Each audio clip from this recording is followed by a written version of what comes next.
All right, today we're going to talk about sleep. Yes, Clement, we're talking about sleep and how it affects your weight loss. Sleep is the most important thing you can do, especially when it comes to weight loss or trying to make any change. So for an adult, you need to get at least 7.5 hours of sleep every single night. And just because you have a kid or dogs or a stressful situation or work or any number of things, those don't take your responsibility to your body away. It doesn't change that. So circumstances don't change your responsibility, and you have to focus on making that a priority. If you are staying up getting 6 hours or less of sleep a night and you're getting 18 hours and you can't get everything done, even if you give up 2 hours to get 8 hours of sleep, you will be more productive in that 16-hour period than you would in the 18-hour period. Your focus, your presence, your learning, your brain, your attention will be better.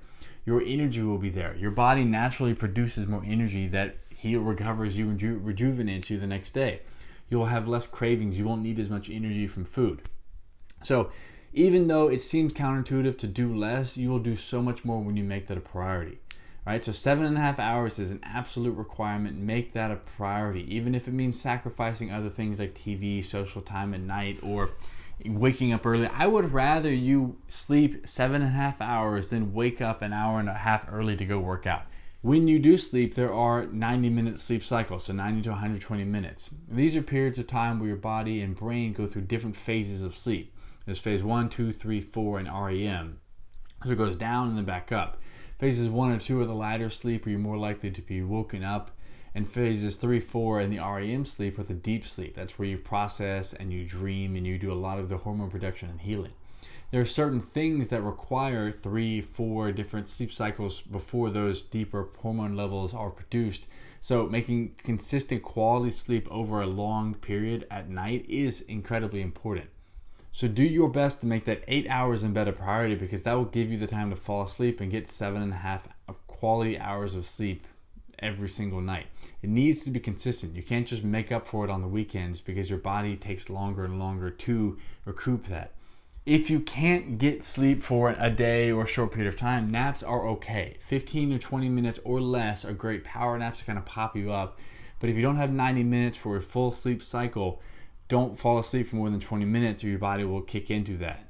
Cut the caffeine. No caffeine after 2 o'clock. Shut off the screens about 30 minutes before you go to bed. Do something that's calming, that's winding down. Do a little bit of journaling before you go to bed. Write down your priorities for the next day.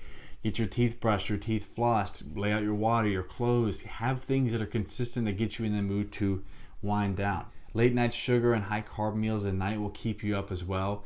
Don't eat within an hour before you go into bed. Your body takes time to process.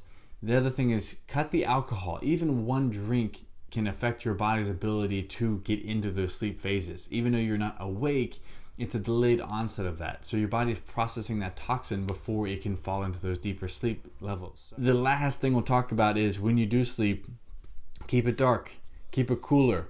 If you're a cold-natured person, you can wear socks or gloves to mitigate that, but your body responds better to cooling temperatures. Keep it quiet. Watch out for ambient noise. Use some white noise if you need to keep everything consistent and constant.